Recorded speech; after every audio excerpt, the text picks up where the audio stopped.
안녕하세요. 브레인리드 한의원의 설재현 원장입니다. 오늘은 아스퍼거 증후군 아이들 또는 사춘기 또는 성인들 중에서 분노 조절이 잘 안 될 때 꼭 해야 할 것 중에 핵심은 감사를 해야 합니다. 오늘은 감사의 중요성에 대한 이야기를 나누려고 합니다. 저희가 아스퍼거 증후군 환자들을 10여 년이 넘도록 이렇게 치료를 하면서 치료가 잘 되는 경우가 있고 유별나게 치료가 안 되는 경우들이 있습니다. 물론 모두가 다 치료가 잘 되지는 않지만 그래도 확률적으로 더 좋아지는 아스퍼거 증후군의 부모님과 별로 효과가 없거나 좋아질 듯 하지만 더 나빠지는 그런 부모님들의 어떤 특성을 봤을 때 첫 번째로 기준은 감사를 하시는 부모님인지 아닌지를 저희는 파악을 합니다. 치료를 한 지 얼마 안 됐을 때 아이의 변화, 작은 변화, 사소한 발전 이런 모습을 보였을 때 그런 것에서 이제 요런 부분들이 아이가 좋아졌는지를 감사할 줄 아는 부모님들은 파악을 바로 합니다.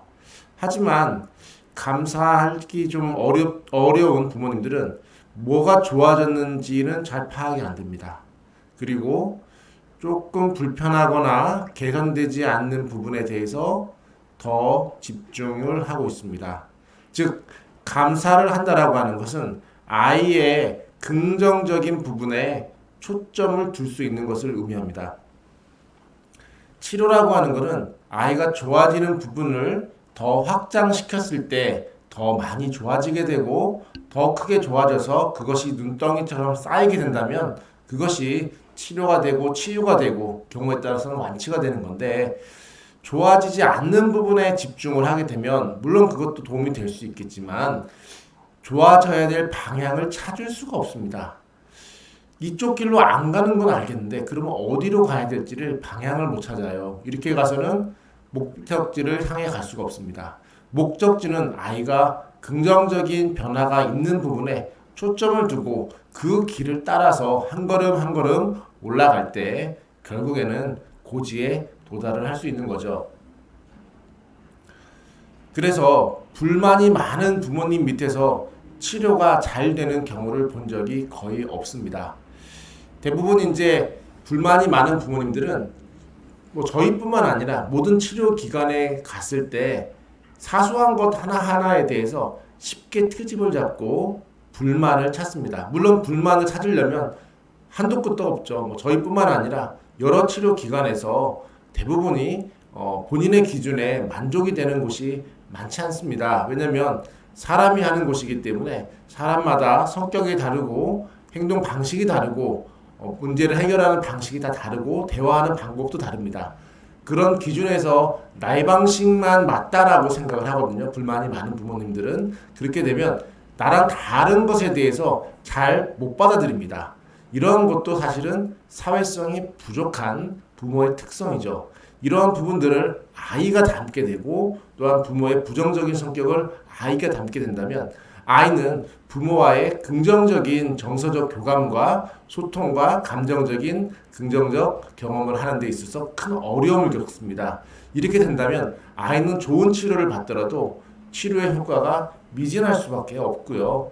그러한 것들이 치료 기관의 문제가 아니라 치료하는 그 가정의 문제를 봐야 됩니다. 그래서 이런 부분들은 아무리 부모가 똑똑하고 고등교육을 받고 명문대를 나왔다 할지라도 아이를 위해서 부모의 좀 건강하지 못한 심리 정서적인 부분들을 꼭 잘 치료를 받아야 됩니다. 그래야 아이가 건강하게 회복될 수 있습니다. 하지만 보통 치료기관에 오시게 되면 그러한 부분들을 얘기를 하면 부모님의 입장에 있어서는 굉장히 기분이 나쁘고 아이만 치료가 되면 되는데 왜 나를 걸고 넘어지냐 마치 내 책임으로 몰아붙이는가라고 이제 오해를 하기 때문에 부모님들이 이렇게 얘기를 하게 되면 치료 자체를 거부해 버립니다. 그러면 아이도 치료 못하고 부모도 치료를 못하기 때문에 처음에는 이런 이야기를 하기가 굉장히 조심스럽고 껄끄럽습니다. 몇 번 했다가 아예 아이를 치료할 수 있는 기회조차도 부모님께서 거부를 해버리기 때문에 아이를 위해서라도 차마 말하지 못하는 경우들이 많죠.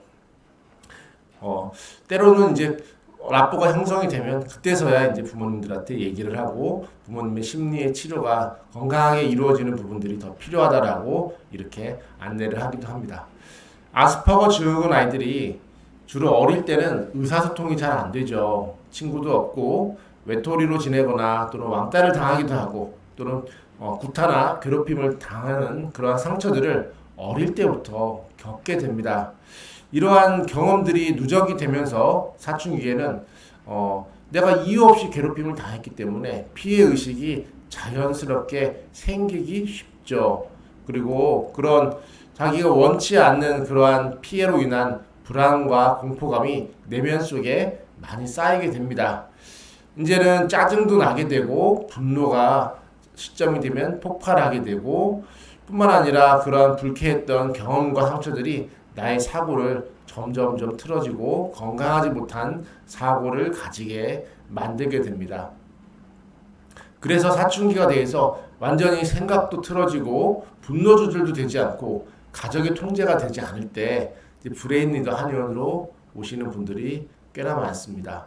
양약을 먹고 조절이 안 돼서 오는 경우도 종종 있고요. 양약을 먹기 전에 오는 경우도 있고 양약을 먹었지만 평생 먹어야 되는 그런 불안감 속에서 양약을 끊고 싶은 그러한 근본 치료를 위해서 오시는 분들 다양한 분들이 브레인 리더 한의원에 오십니다. 먼저 가장 중요한 것은 이 아이들을 우리가 알고 있는 기존의 정상적인 수준의 기준과 윤리와 도덕과 규칙으로 이 아이를 가르치려고 해서는 이 아이는 치료가 되지 않고 더 분노 조절이 되지 않습니다. 왜냐하면 이 아이는 일상적인 생활과 환경과 교육과 모든 그런 환경에서 상처받고 억울하고 굉장한 피해를 받았던 아이들이기 때문에 기본적인 상식 수준의 교육으로는 이 아이들에게는 위로도 되지 않고 행동의 변화를 유발할 수 없습니다. 오히려 더 화를 키우게 됩니다. 이런 부분들을 이 아스퍼거 증후군의 분노 조절이 되지 않는 부모님들이 가장 힘들어하시고 어떻게 이 아이를 대해야 될지 내가 뭐 말만 하면 아이가 화를 내고 말만 하면 아이가 흥분하고 말만 하면 발작을 하기 때문에 굉장히 많이 힘들어하십니다. 먼저 여기서 아까 말씀드린 것처럼 제일 중요한 거는 머릿속에 감사라고 하는 것을 항상 기억하셔야 됩니다. 감사할 때 아이의 어떤 어려움과 힘든 상황 속에서도 감사하는 마음을 가질 때 아이의 긍정적인 모습에 초점을 줄 수 있게 됩니다. 아이의 그런 모습에 대해서 언제 빨리 고쳐야 되는데 이걸 언제 고쳐야 되나 이거 안 바뀌면 어떡하나라는 부정적인 생각 속에 빠져 있다면 아이의 긍정성은 보여지질 않습니다. 아이는 자기의 부정적인 모습만 보는 부모님하고 어떠한 감정적인 소통과 공유를 하고 싶어 하지 않죠. 부모님의 한마디 한마디 어투어투에 그런 부정적인 것이 섞여 있기 때문에 더 분노와 흥분을 자극할 수밖에 없습니다. 그렇기 때문에 아이의 감사를 할 때 긍정적인 그 변화에 감사할 수 있는 그러한 엄마와 아빠의 말이 나오게 되죠. 또는 치료기관에서도 부모님의 말투를 들어보면 이 부모님이 아이의 힘든 이 상황 속에서도 감사하고 아이를 긍정적으로 바라보시는 분인지 감사할 줄 모르는 분인지 금방 티가 납니다. 치료한 지 한 1, 2주 지내보면 금방 알아요. 그래서 부모님의 이러한 모습이 일정 부분 바뀌지 않고 부정적인 것에만 초점을 두면 저희가 말씀을 드립니다. 이러한 입장을 가지고 크게 좋아졌던 아이를 저희는 본 적이 없다고 말씀을 드리죠. 부모님의 태도가 바뀌는 부분도 치료에 일정 부분 중요한 역할을 담당하고 있기 때문입니다. 때로는 아이가 부정적인 모습을 보이면 부모님들은 그 부분에 더 집착을 하세요. 더 강박적으로 집착을 합니다. 그러한 부모님의 강박적 집착의 모습들은 아이에게도 교육이 되고 학습이 돼서 아이도 그런 부정적인 모습에 더 강박적으로 집착을 하게 돼요. 아스퍼거 증후군의 특징 중에 하나죠. 부모님 중에서도 그러한 특징이 있다면 아이에게도 당연히 있습니다.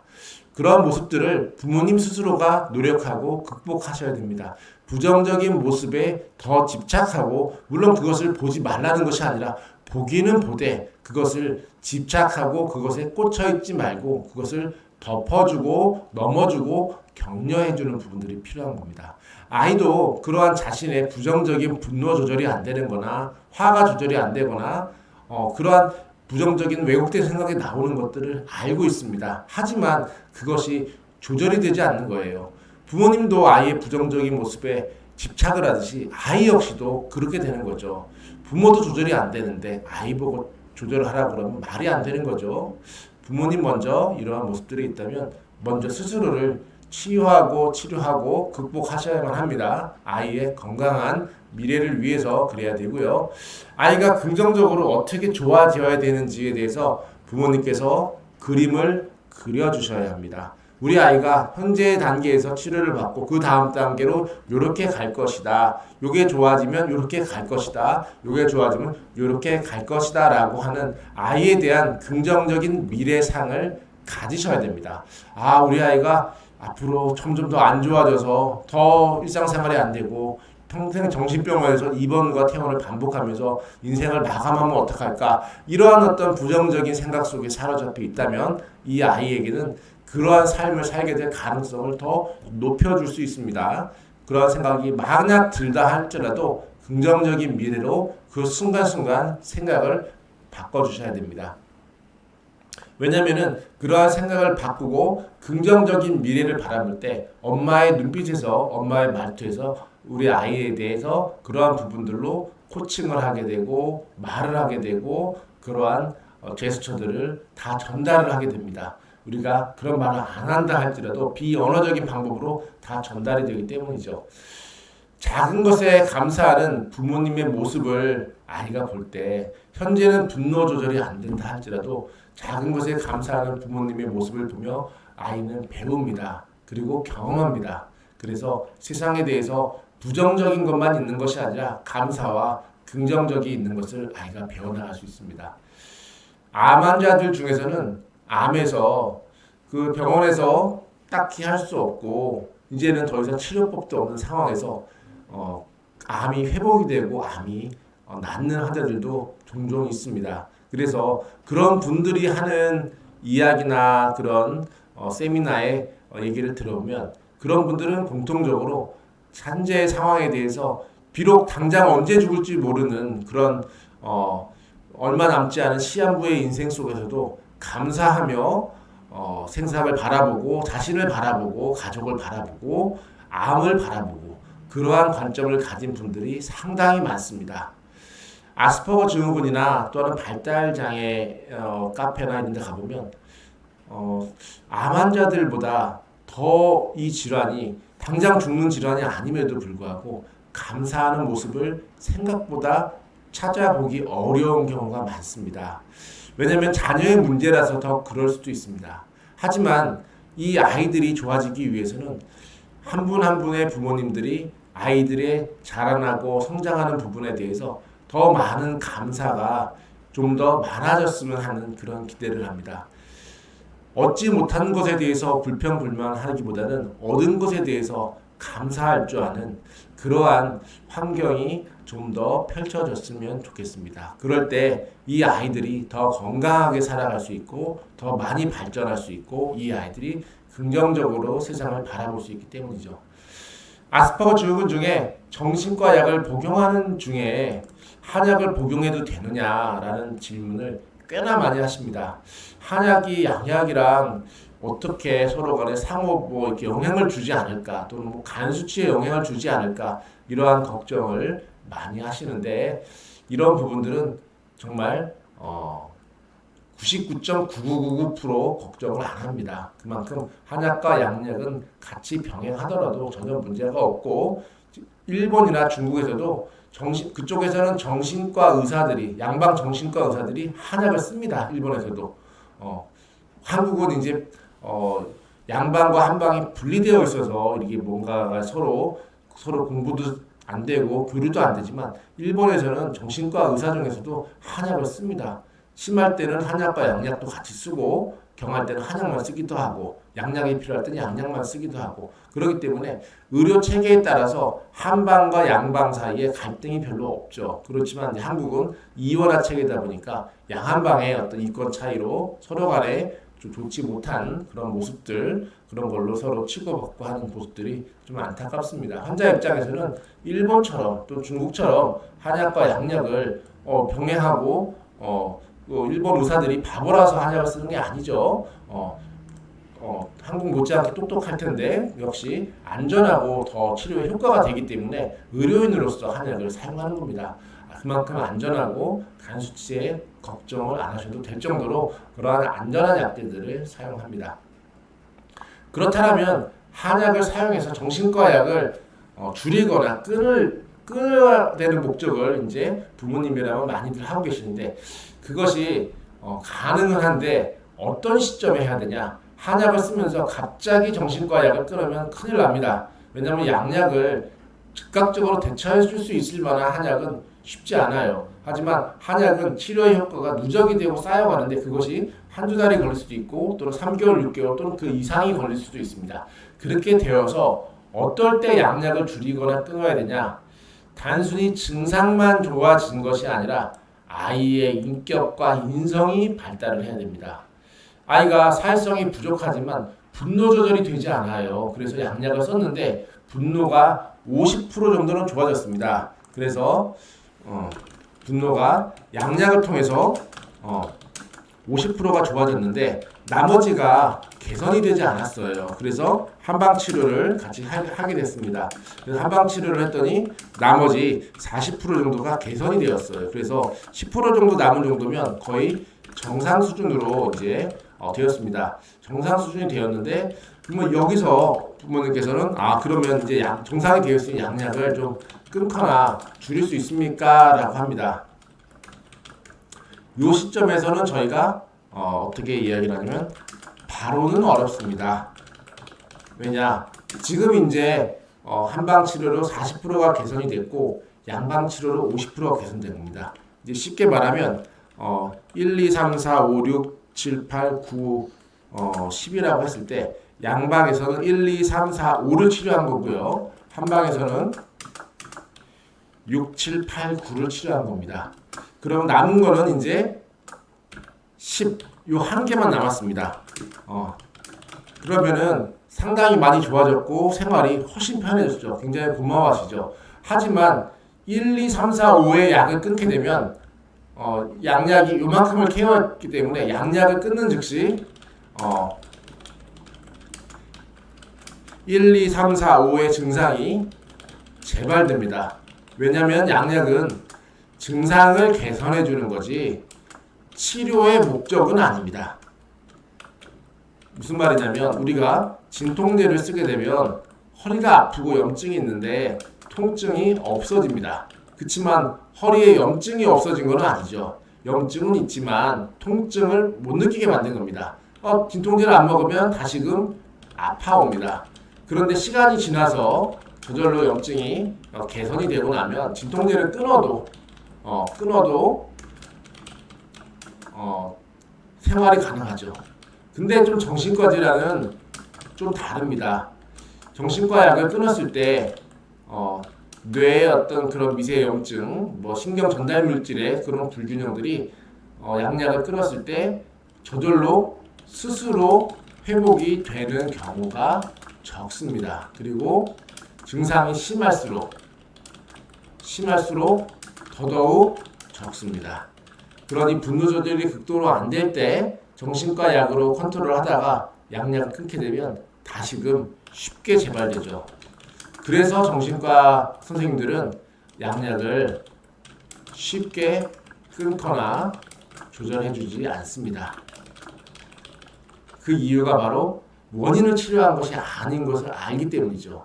증상만 조절이 되는 거지 이것으로 다 근본적으로 치료가 돼서 1, 2년 먹고 나서 이제는 약을 끊는 그런 단계로 가기가 쉽지 않은 겁니다. 특히나도 아스퍼거라든지 자폐증 이런 쪽에서는 특히 지적장애나 이런 쪽에서는 약물을 끊기가 더더욱 어렵습니다. 그래서 어떤 시점에 끊어야 되냐? 아까 전에 다시 그 숫자로 갔을 때 1, 2, 3, 4, 5만 좋아진 것이 아니라 한약에서 6, 7, 8, 9뿐만 아니라 예를 들어서 3, 4, 5까지 좋아지는 즉 증상은 이제 10하나밖에 안 남았지만 양약이 케어했던 부분들까지 요게 케어가 겹쳐지는 요 정도 단계가 되어지면은 어떻게 되느냐? 바로 그때부터는 인격과 성격이 성장합니다. 아니 한약을 먹어도 인격이 성장하나요? 성장합니다. 왜냐면 원인이 치료됐기 때문입니다. 원인이 치료가 됐는데 그럼 그 전에 그런 원인 때문에 인격과 성격이 성장하지 못했던 원인이 있었던 거고 그 원인이 치료가 되면 예전보다 주변을 바라보고 주변의 입장을 고려해보고 주변과 소통할 수 있는 힘이 능력이 향상됩니다. 그리고 자신을 바라보고 반성하고 주변을 복귀해보는 그러한 인식이 증진이 됩니다. 이러한 전파적인 부분이 있고 그리고 스트레스를 받았을 때 예전에는 어떻게 해결해야 될지 모르고 흥분하고 짜증을 냈지만 인격적인 성장을 하게 되면 이때부터는 그 상대방의 입장도 이해하고 본인의 힘듦도 바라보고 그리고 흘려 넘기기도 합니다. 이런 상태가 되었을 때 그때가 바로 양약을 줄여나갈 단계입니다. 이때 줄이면은 큰 문제가 없습니다. 하지만 증상이 많이 좋아졌다고 양약을 바로 줄이게 되면 문제가 생길 가능성이 꽤 있습니다.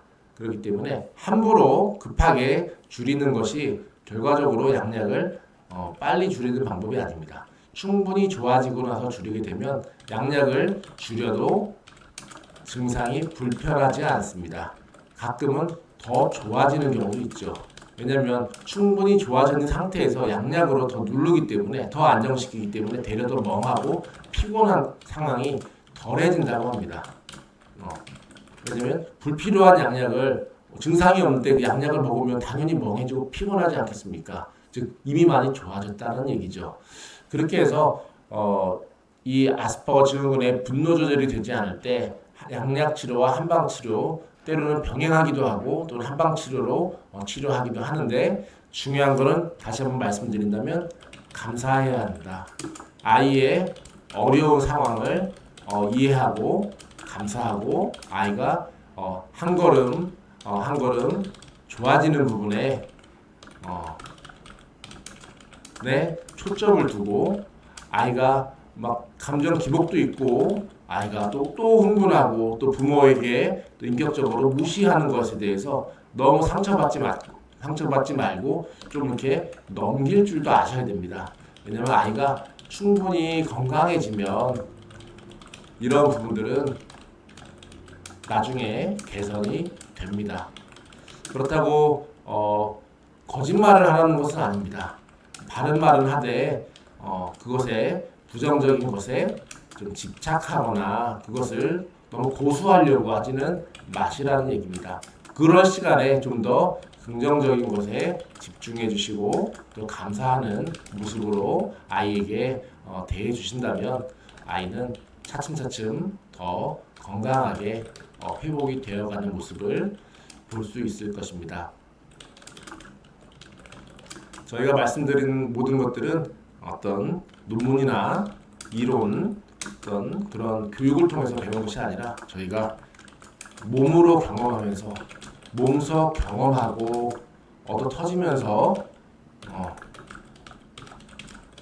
배운 실전 경험이고 그리고 기술이고 치료 기법입니다. 그런 거기 때문에 이러한 것들이 기존에 알고 있던 방법하고 좀 다를 수도 있습니다. 저희가 경험하고 이런 과정을 통해서 한 명 한 명 성공 경험을 통해서 저희 나름대로 계속해서 배우고 발전시켜 나온 방법이기 때문에 이런 것들에 대해서 처음 들으시는 부모님들 중에서는 좋은 인사이트를 얻으실 수도 있으실 거고 또 아이를 바라보면서 또는 엄마도 바라보고 또 아이에게 좀 더 건강한 모습을 더 이렇게 하시면서 아이가 더 건강하게 자라날 수 있도록 조금이라도 도움이 되셨으면 좋겠습니다. 어렵고 힘든 그런 분노 조절로 가족의 삶이 많이 피폐해지셨다면 언제든지 브레인 리더 한의원에서는 함께 고민하고 함께 웃고 함께 울고 함께 치료하면서 아이가 건강하게 회복될 수 있도록 함께 노력하고 또 기도하면서 돕고 섬기고 있습니다. 오늘도 소중한 시간 함께 해주셔서 감사합니다.